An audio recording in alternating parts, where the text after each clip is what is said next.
Warahmatullahi wabarakatuh. Pada kesempatan kali ini kita bersama kelompok 9 dengan anggotanya yaitu Dinda Putri Abadi dengan NIM 2001116000491, Noni Aji Surya Negara 2001116000428, Musyafa'ah Rahmatika Parampung 20111600506 akan membahas mengenai buku The World of Counselor pada chapter 16 tentang school counseling. Pembahasan kita kali ini yaitu mengenai apa itu konseling sekolah, bagaimana sejarah konseling sekolah, bagaimana peran dan fungsi konselor sekolah model nasional ACC, apa saja 4 elemen, yakni landasan, manajemen, pengiriman, dan akuntabilitas, kemudian mengenai tema yaitu kepemimpinan, advokasi, kolaborasi, dan perubahan sistemik. Selanjutnya teori dan proses konseling sekolah, pengaturan untuk konselor sekolah, fokus keadilan multikultural atau sosial, etika profesional dan hukum, dan yang terakhir yaitu konselor sekolah dalam proses beradaptasi dengan abad ke-21. Menuju pada pembahasan pertama tentang apa itu konseling sekolah. Konselor sekolah profesional ada pendidik bersertifikat atau berlisensi dengan minimal gelar master dalam konseling sekolah. Membuat cara unik memenuhi syarat untuk ditangani semua kebutuhan pengembangan akademik, karir, pribadi, sosial siswa dengan merancang, menerapkan, mengevaluasi, dan meningkatkan konseling sekolah yang komprehensif, program yang mempromosikan dan meningkatkan keberhasilan siswa. Di mana kita tahu bahwa konseling adalah hubungan profesional yang memberdayakan individu yang beragam, keluarga, dan kelompok untuk mencapai tujuan kesehatan mental, kebugaran, pendidikan, dan karir. Menggunakan teori dan teori konseling, konselor sekolah mencapai tujuan ini dengan mendorong kesetaraan, akses, dan kesuksesan pendidikan dan sosial. Berlanjut pada pembahasan mengenai sejarah konseling sekolah. Pertama, di sini kita akan membahas tentang perkembangan awal dengan latar belakang revolusi industri dan gerakan pendidikan progresif. Intervensi pendidikan kejuruan berusaha membantu kaum muda dalam moral mereka atau pengembangan karakter dan untuk menegosiasikan lingkungan kerja. Sejak awal, peran dan fungsi konselor sekolah sudah responsif terhadap masalah sosial, politik, dan ekonomi yang berpengaruh pada masa itu. Di awal abad ke-20, konselor sekolah pertama kemudian disebut konselor kejuruan adalah dilatih dalam menanggapi peningkatan kebutuhan akan bimbingan kejuruan. Kemudian untuk konselor sekolah zaman modern, yakni menjadi profesi, beberapa faktor menyebabkan perkembangan pesat konseling sekolah dan munculnya konseling sekolah sebagai profesi yang diakui. Amerika Serikat semakin memprioritaskan pekerjaan dan sekolah kejuruan sebagai akibat dari depresi hebat pada tahun 1930-an dan veteran Perang Dunia II yang mencari pekerjaan pada tahun 1940-an. Menyadari evolusi profesi pada tahun 1990, Dewan Pengurus ACCA dengan suara bulat memilih untuk menyebut konseling sekolah profesi dan program sekolah itu. Konselor menawarkan program konseling sekolah. Pergeseran ini menandai perubahan arah konseling sekolah selama bertahun-tahun. Standarisasi pendidikan, pengujian taruhan tinggi, dan achievement gap. Pada tahun 1990-an, banyak negara bagian yang mengembangkan standar pembelajaran. Tujuannya adalah untuk memastikan bahwa semua anak berhasil di sekolah. Standar ini sebagaimana tercermin dalam skor anak-anak pada pengujian beresiko tinggi di seluruh bagian negara adalah upaya untuk dibuat memastikan sebagian bahwa semua anak memenuhi kompetensi minimum di sekolah. Makin personel sekolah dimintai pertanggungjawaban atas nilai ujian semua anak di kelas mereka, Meskipun standar menekan semua anak, yang paling signifikan dampaknya pada siswa kulit berwarna, siswa dari keluarga berpenghasilan rendah, pembelajaran bahasa Inggris, dan anak-anak penyandang disabilitas. Seperti yang dilakukan anak-anak ini secara tradisional, paling buruk pada tes standar, mentransformasikan konseling sekolah pada abad ke-21. Penekanan pendidikan pada pengujian berisiko tinggi cukup berdampak pada peran konselor sekolah. Inisiatif baru untuk konseling sekolah dikembangkan sebagaimana tercermin dari publikasi dan proyek yang disponsori oleh Education Trust. Transformasi peran konselor sekolah profesional fokus pada saat ini yaitu mengenai masalah kesehatan mental, kemudian kekhawatiran dan masalah individu siswa, model klinis yang difokuskan pada kekurangan siswa, menyediakan layanan satu ke satu dan kelompok kecil, fokus utama pada pribadi, sosial, personel, pendukung tambahan, peran dan tanggung jawab yang didefinisikan secara longgar, pencatatan, menyortir, memilih proses penempatan kursus, bekerja dalam isolasi atau dengan konselor lain, menjaga status quo, keterlibatan terutama dengan siswa, sedikit atau tidak ada akuntabilitas, ketergantungan pada sumber daya sistem untuk membantu siswa dan keluarga, perencanaan pasca sekolah menengah dengan siswa yang tertarik.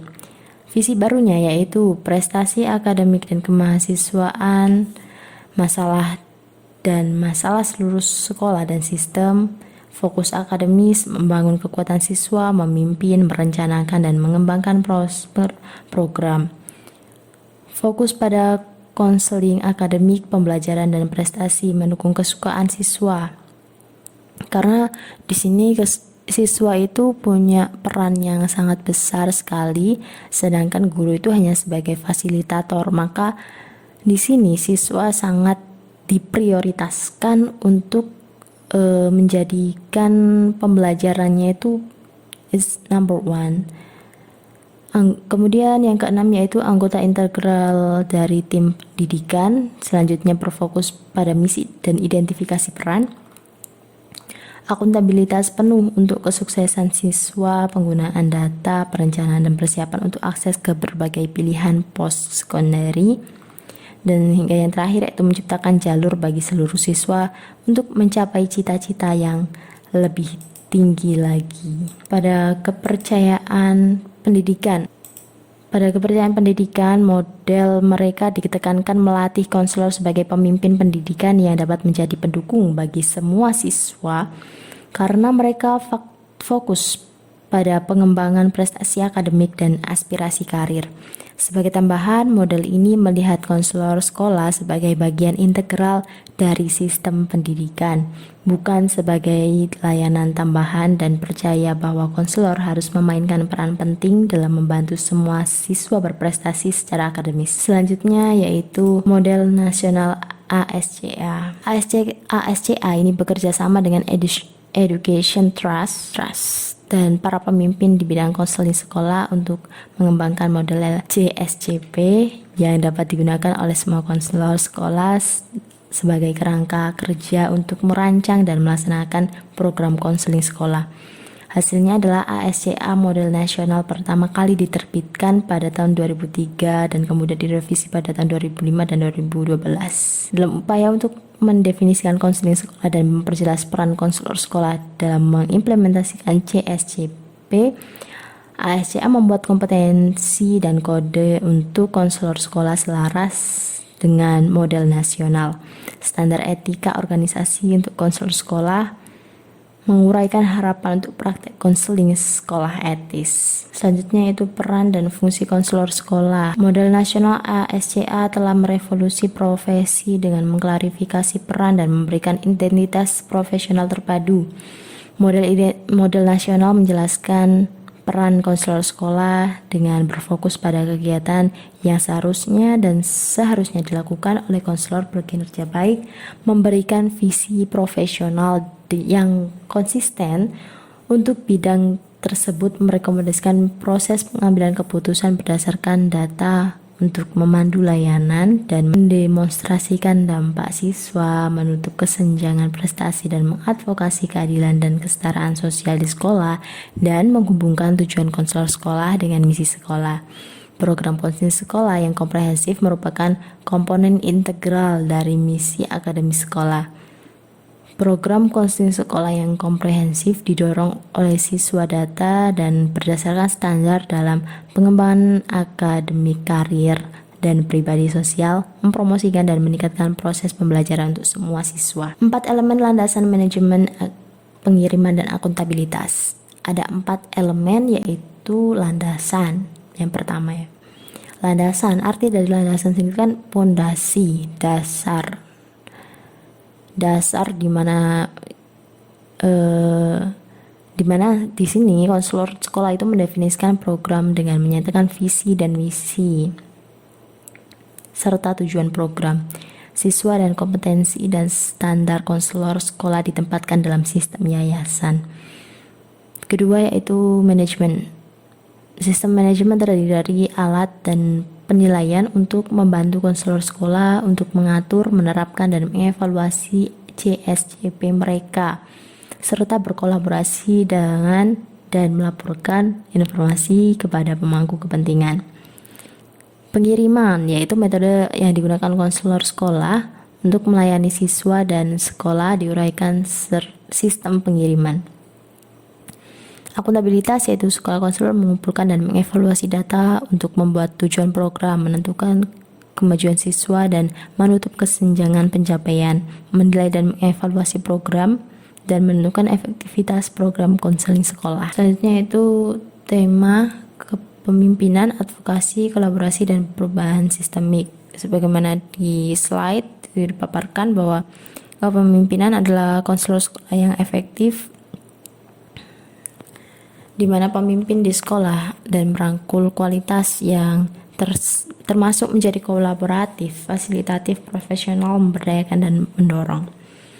Kemudian pembelaan, yaitu konselor sekolah mengadvokasi kesetaraan dalam akses, dukungan, dan sumber daya untuk memastikan bahwa semua siswa mampu mencapai kesuksesan akademis, memperoleh karir dan kuliah, kesiapan, keterampilan, dan pengetahuan. Kemudian untuk perubahan sistemik, yaitu konselor sekolah berada dalam posisi unik dan kritis untuk memahami sistem kebutuhan sekolah karena mereka adalah salah satu dari sedikit individu di sekolah yang perlu diperiksa data seluruh sistem, dan karena mereka adalah kolaborator yang bekerja dengan semua pemangku kepentingan di sekolah. Selanjutnya itu kolaborasi, di mana konselor sekolah berkolaborasi dengan kolega, anggota keluarga, dan bagian komunitas nurse untuk memastikan bahwa semua siswa memiliki akses ke persiapan akademis yang ketat dan berikan dukungan yang diperlukan untuk sukses. Teori dan proses konseling sekolah. Teori konseling, teori humanistik memberi sekolah konselor keterampilan konseling yang diperlukan untuk memahami dunia batin anak-anak, dan teori kognitif dan perilaku dapat digunakan oleh konselor yang ingin menetapkan tujuan tertentu yang difokuskan pada perubahan perilaku atau kognisi. Meskipun pendekatan humanistik dapat menjadi berat karena jumlah waktu mereka mengambil menjadi empatik, komponen kritis, dan dari jenis pendekatan ini telah menjadi alat untuk membangun hubungan dengan pemangku kepentingan. Kemudian pada slide ke-15 ini dipaparkan tentang teori pengembangan karir, di mana sejumlah teori pengembangan karir dapat diterapkan dengan sukses di sekolah. Namun, mungkin pendekatan yang paling penting dalam konteks ini adalah penggunaan teori mental seperti pendekatan pengembangan umur super, karena membantu seorang konselor sekolah merancang program karir yang sesuai dengan tingkat usia anak. Begitu seperti itu program dirancang, sejumlah teori lain dapat diterapkan selama itu benar sesuai dengan tingkatan umur. Menanamkan daya tangkap multicultural ke dalam teori karir pada apapun tampaknya penting, karena penelitian telah menunjukkan bahwa beberapa anak mulai melakukan menyita secara dini kemungkinan karir sejak usia 6 atau 7 tahun karena stereotip berdasarkan jenis kelamin, ras, etis, dan kelas lain. Selanjutnya akan dijelaskan oleh rekan saya Nani Aji Surya Negara mengenai teori perkembangan manusia. Silahkan Saudari Noni Aji Suryanegara. Yang selanjutnya yaitu teori perkembangan manusia. Pengetahuan tentang perkembangan fisik dan kognitif membantu konselor sekolah mengidentifikasi siswa yang mungkin secara perkembangan tertunda. Pengetahuan tentang perkembangan moral membantu konselor sekolah memahami mengapa beberapa anak merefleksikan diri dan rendah hati, sementara yang lain bisa narsis dan agresif. Teori sistem. Konsep teori sistem yang diterapkan yaitu konseling keluarga, konseling kelompok, dan konsultasi serta supervisi. Pengetahuan tentang ketiga sistem ini adalah bagian penting dari pekerjaan konselor sekolah. Mengetahui bagaimana anak-anak cocok dengan keluarga mereka dan memahami dinamika yang kompleks. Yang selanjutnya, pengaturan untuk konselor sekolah. Konselor sekolah dipekerjakan di tingkat sekolah dasar, menengah, dan tinggi, dan berfungsi sebagai direktur, pengawas, dan pendidik konselor. Konselor sekolah menyediakan komprehensif, perkembangan, preventif, layanan multikultural responsif yang menangani akademik siswa, karir, dan pribadi sosial siswa. Apa yang dilakukan konselor sekolah sebagai fungsi dari lingkungan mereka? Yang pertama, konselor sekolah dasar. Di sekolah dasar, anak-anak sedang membangun konsep diri akademis mereka saat mereka menangani masalah kompetensi dan kepercayaan diri terhadap pembelajaran. Mereka juga mengerjakan pengambilan keputusan, keterampilan komunikasi, dan mengembangkan nilai-nilai. Selain itu, mereka mulai mengembangkan hubungan sosial dan memeriksa posisi mereka dalam keluarga. Yang kedua yaitu konselor SMP. Saat anak-anak memasuki masa remaja, mereka menghadapi banyak tugas perkembangan, disorot oleh kebutuhan untuk memahami minat, kemampuan, dunia kerja, hubungan teman sebaya mereka, seksualitas mereka, dan berbagai peran hidup mereka. Pada tahap ini, dalam hidup mereka sering lebih mengandalkan umpan balik dan penguatan dari teman sebaya mereka daripada dari orang tua atau penjaga. Yang ketiga yaitu konselor SMA. Saat siswa memasuki sekolah menengah, mereka mengambil langkah penting menuju kedewasaan sebagai tujuan untuk kesiapan karir dan perguruan tinggi dan mulai meningkatkan kejelasan tentang bagaimana mereka mendefinisikan diri mereka sendiri. Siswa sekolah menengah lebih mampu menggambarkan nilai keterampilan dan kemampuan mereka. Pada saat yang sama, mereka semakin dipengaruhi oleh teman sebayanya, dan mereka akan menghadapi keputusan penting dalam hidup terkait hal-hal seperti alkohol dan obat-obatan, perilaku seksual, dan mengembangkan hubungan yang bermakna dengan orang lain. Para siswa ini akan menghadapi keputusan penting tentang masa depan mereka. Pengawas dan pendidik konselor sekolah. Selain bertugas di tingkat sekolah dasar, menengah, dan atas, konselor sekolah adalah pengawas tingkat kabupaten dan negara bagian, serta pendidik konselor. Distrik dan pengawas negara bagian mengawasi konseling sekolah di sekolah distrik dan negara bagian mereka masing-masing, dan melakukan berbagai kegiatan pekerjaan seperti memfasilitasi pengembangan profesional, berkolaborasi dengan pemangku kepentingan dan pengambil keputusan, dan mengadvokasi sekolah konselor yang menerapkan CSCP.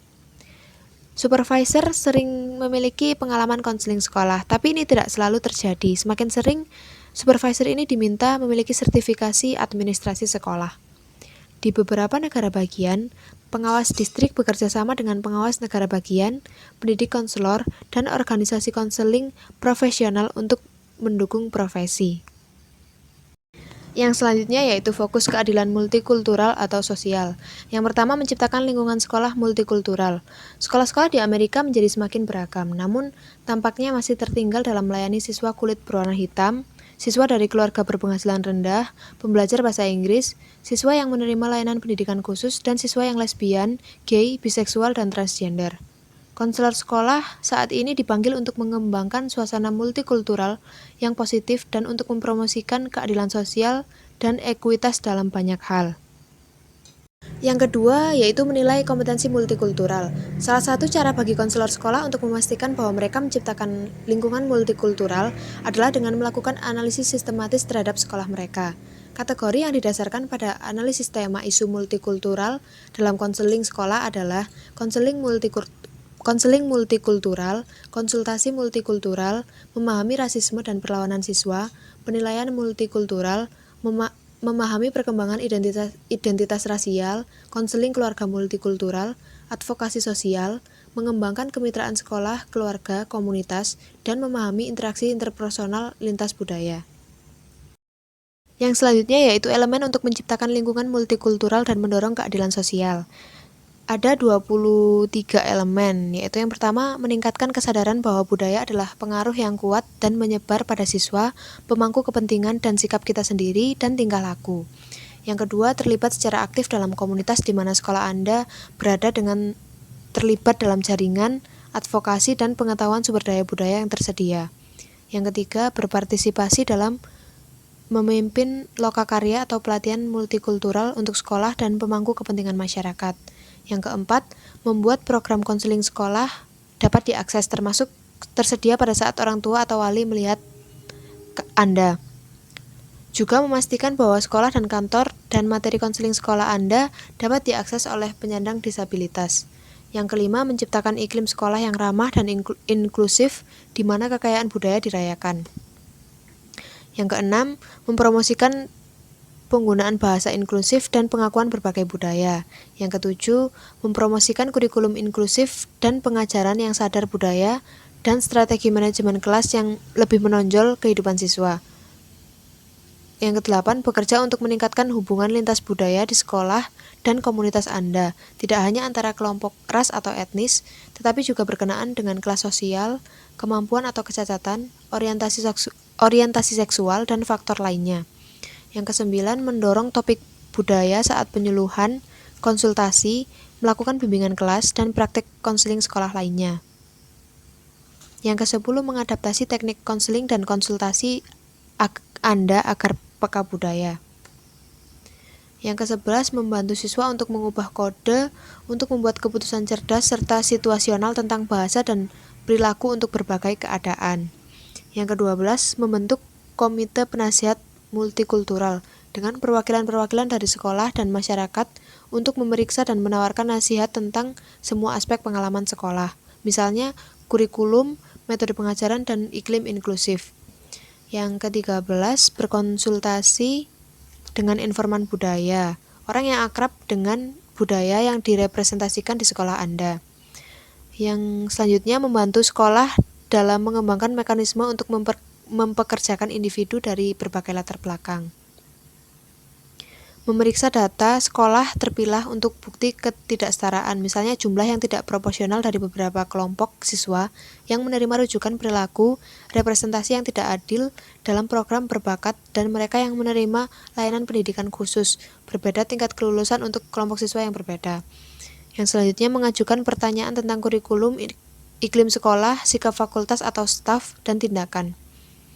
Yang selanjutnya, bekerja sama dengan organisasi masyarakat yang mempromosikan tujuan positif bagi pemuda dan keluarga.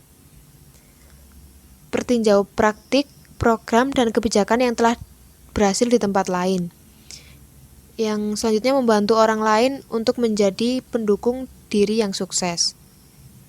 Yang selanjutnya, melakukan advokasi dengan pembuat kebijakan dan pembuat kebijakan federal, negara bagian, dan lokal. Yang selanjutnya, bersikap gigih, mengatasi sumber kekhawatiran orang-orang tentang ide atau proposal Anda, dan menciptakan sekutu yang positif perubahan. Yang selanjutnya, melakukan evaluasi untuk meningkatkan, merayakan perubahan yang dihasilkan upaya Anda. Yang terakhir, mengakui kebutuhan perawatan diri dan dukungan dalam usaha menantang ini.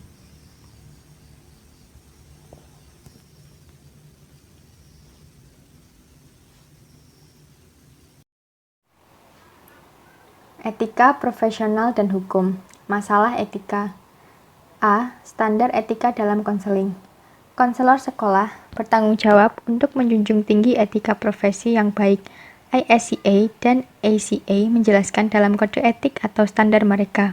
Itu standar etika ISCA untuk konselor sekolah, menguraikan ekspektasi etis, termasuk tanggung jawab etis konselor sekolah kepada siswa, orang tua atau wali, kolega, dan asosiasi sekolah, masyarakat, diri sendiri, profesi, serta pembina standar etika. ASCA juga mencantumkan langkah-langkah yang harus diambil ketika menghadapi dilema etika. B. Kerahasiaan, implikasi etis dan hukum. Saat bekerja dengan anak di bawah umur, kerahasiaan siswa merupakan masalah yang rumit. Meskipun tanggung jawab etis utama konselor sekolah adalah untuk menjaga kerahasiaan siswa, konselor hukum biasanya berkewajiban untuk mengungkapkan informasi tentang sesi konseling jika orang tua atau wali meminta informasi seperti itu. Selanjutnya, izin orang tua atau wali biasanya diwajibkan secara hukum sebelumnya anak di bawah umur dapat memulai layanan konseling. Penting agar konselor sekolah memberitahu siswa dari batasan hukum ini untuk kerahasiaan, serta dugaan pelecehan anak, pengadilan, perintah dan bahaya serius dan segera untuk siswa atau orang lain. Isi kerahasiaan sekitarnya juga penting, karena hukum dan mandat sering berbeda-beda di setiap negara bagian, distrik sekolah, dan usia siswa dan tingkat perkembangan. Kami merekomendasikan bahwa konselor sekolah secara proaktif mendiskusikan kerahasiaan siswa dengan orang tua, sekolah administrator, dan guru sebelum memberikan layanan konseling pada siswa. Masalah profesional A. ASCA dan ACA. ASCA berusaha keras untuk menyediakan sesuai dengan motonya, satu visi, satu suara, untuk sekolah profesi konseling, mendukung dan mewakili penasihat sekolah dari seluruh dunia. Organisasi ini memiliki kira-kira 30.000 anggota.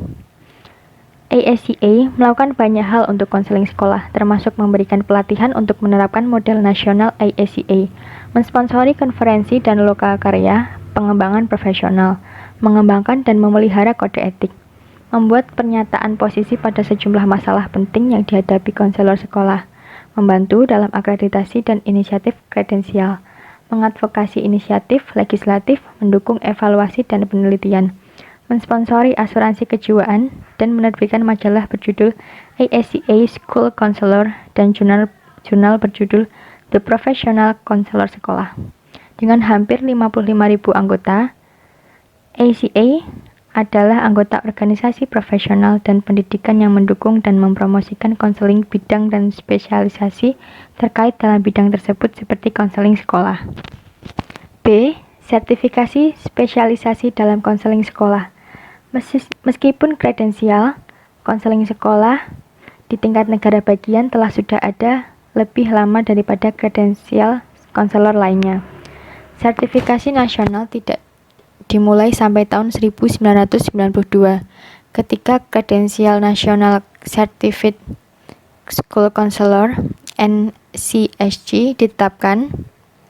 Pada tahun 1994, sertifikasi ini berafiliasi dengan Nasional Dewan untuk Konselor Bersertifikat.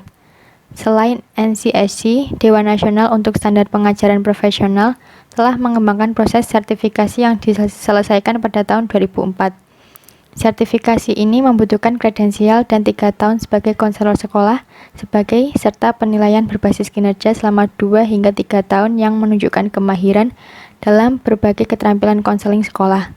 Meskipun proses sertifikasi ini mahal, beberapa konselor sekolah mungkin diganti biayanya. Ditawarkan insentif gaji untuk mendapatkan sertifikasi atau keduanya. Jika Anda ingin membandingkan kedua proses sertifikasi ini, ISCA telah mengembangkan bagian yang menyoroti perbedaan mereka. C. Remaja yang mengalami trauma, masalah kesehatan mental, penyalahgunaan zat, dan masalah lainnya. Kejutan mendengar anak-anak yang ditembak di sekolah telah menyadarkan kami akan masalah yang dihadapi banyak anak muda saat ini. Salah satu hasil dari kesadaran baru ini adalah bahwa konselor sekolah semakin diminta untuk berperan dalam menangani remaja dengan satu atau lebih perhatian signifikan.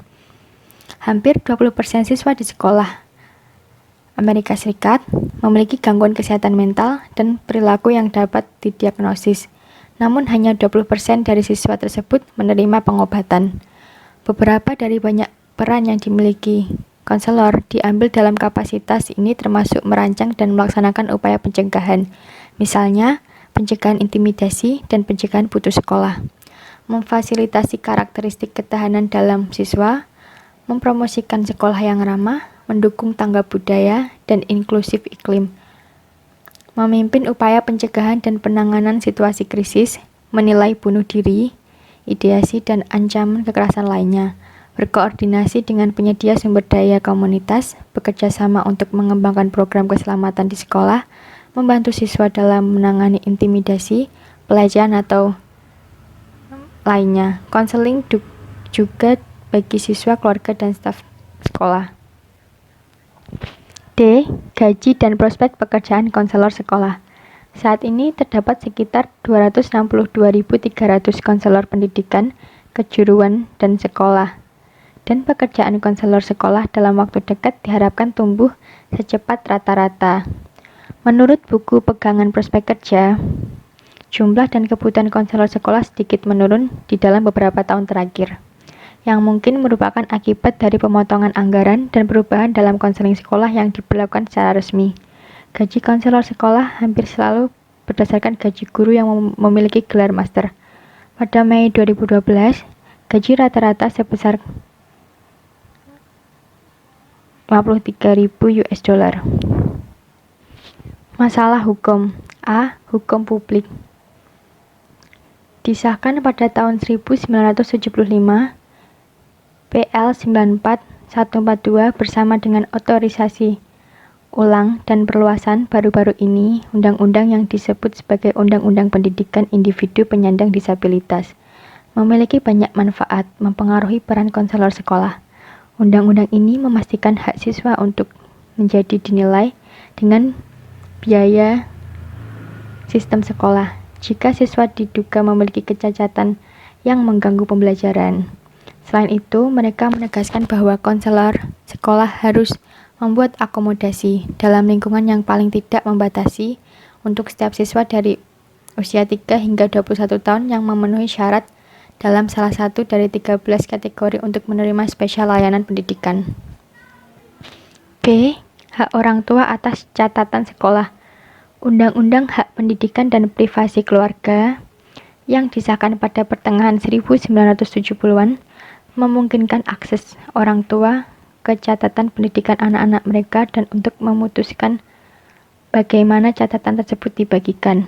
Namun, amandemen Undang-Undang Hak Pendidikan dan Privasi Keluarga disahkan pada Januari 2013 memungkinkan sekolah untuk mengungkapkan catatan pendidikan siswa kepada organisasi tertentu, seperti negara bagian agensi tanpa persetujuan orang tua. Dalam kondisi tertentu, Undang-Undang Hak Pendidikan dan Privasi Keluarga mengecualikan catatan konseling dari kategori catatan pendidikan. Rimley, Herman, dan Hoey menyarankan agar konselor sekolah menyimpan catatan kasus di kantor mereka dan jangan izinkan personal sekolah lain mengakses catatan tersebut. Untuk mematuhi Undang-Undang Hak Pendidikan dan Privasi Keluarga, namun konselor perlu menyadari bahwa catatan rahasia mereka bisa jadi dipanggil dan mereka mungkin harus mengungkapkan catatan mereka, bersaksi tentang mereka di pengadilan atau keduanya jika diminta oleh pengadilan untuk melakukannya. C. Dugaan pelecehan terhadap anak. Dengan hampir 900.000 kasus pelecehan anak yang dilaporkan setiap tahun, dan dengan konselor sekolah yang sering menilai lusinan anak setiap tahun, melaporkan dugaan pelecehan anak jelas merupakan masalah penting bagi konselor sekolah. Saat ini, semua negara bagian mewajibkan konselor sekolah dan guru untuk melapor dugaan pelecehan anak. Setiap konselor perlu waspadai prosedur khusus untuk melaporkan dugaan pelecehan anak dalam dirinya. Negara bagian yang sering dijelaskan oleh masing-masing departemen layanan sosial atau serupa organisasi. Konselor sekolah dalam proses beradaptasi dengan abad ke-21. Evolusi konseling sekolah sangat dramatis. Kami telah pindah dari kejuruan fokus bimbingan untuk penekanan pada pengembangan dan penerapan sekolah yang komprehensif, program konseling sambil mengadvokasi dan berkolaborasi untuk memastikan kesetaraan bagi semua siswa dan mempersiapkan siswa untuk siap kuliah dan karir. Konseling sekolah hari ini mencakup berbagai layanan. Konselor sekolah masa depan dapat berharap untuk melihat lebih banyak perubahan, meningkatkan interaksi dengan siswa yang beragam budaya, penekanan yang lebih besar pada penggunaan data, penggunaan teknologi yang lebih besar, peningkatan pilihan karir bagi siswa, dan peningkatan keterlibatan keluarga adalah beberapa dari kesempatan dan tantangan yang dihadapi konselor sekolah di masa depan. Jadi, konselor perlu menjadi semakin mudah beradaptasi karena peran dan fungsinya terus berubah dan berkembang. Baik, terima kasih. Sekian presentasi kami. Semoga apa yang kami paparkan bisa dapat diterima dengan jelas. Kurang lebihnya kami dari kelompok 9 mohon maaf yang sebesar-besarnya. Sekian, wassalamualaikum warahmatullahi wabarakatuh. Terima kasih.